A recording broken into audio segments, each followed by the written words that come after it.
अब कृष्णा भैया अब कह दीजिए व्हाइट छोड़ के कोई चुप चुप नहीं कीजिएगा प्लीज, निवेदन। बिलसार अरवल की पावन पवित्र धरती को मैं नमन करता हूं और आज मां लक्ष्मी पूजा के शुभ अवसर पे आप सबों ने जो रंगमंच सजाया आप लोगों ने, इसके लिए मैं चाहता हूं एक बार पूरे कमेटी के लिए एक बार जोरदार आप सब ताली बजा दीजिए। और देख रखे भैया नेहा जी को बहुत बहुत धन्यवाद, बबीता जी, गोलू भैया का पूरा ग्रुप है। और मैं ये नहीं कहूंगा कि मैं चंदन बाबा के माध्यम से आया हूं, मुझे लगता है कि मुझे पूरा समाज ने आज बुलाया है, तो इसके लिए मैं तहे दिल से धन्यवाद करता हूं।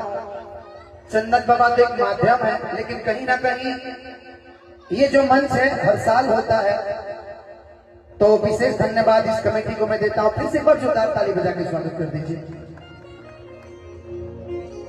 2 से 3 गाना, चूंकि समय बहुत ज्यादा हो गया है, 11 साढ़े 11 होने वाला है, तो मैं बाधा ज्यादा देर नहीं बनना चाहता हूं। आज का जो दौर है, कविता जी के साथ हम लोग गाएंगे वो गाना कि छोड़ी गवना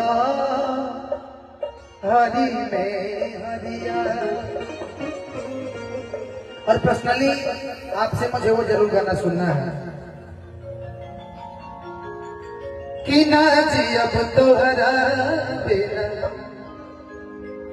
हरि आज बुझाई। नौजवान जो भी हमारे भाई हैं, उनका भी एक फरमाइश है कि वो गाना आप जरूर सुना दीजिएगा। हाँ मुझे दिल की बीमारी है, हो मुझे दिल की बीमारी है। तो तमाम लोगों का फरमाइश है, मेरा भी फरमाइश है अपना क्या क्या गाना। हमारे यूट्यूबर भाई हैं, इनकी भी तड़का मिलना चाहिए। हाँ बिल्कुल, कुछ छपरों के बारे में एक हम भजन गा लिया, उसके बाद छोटा भजन हम गाएंगे।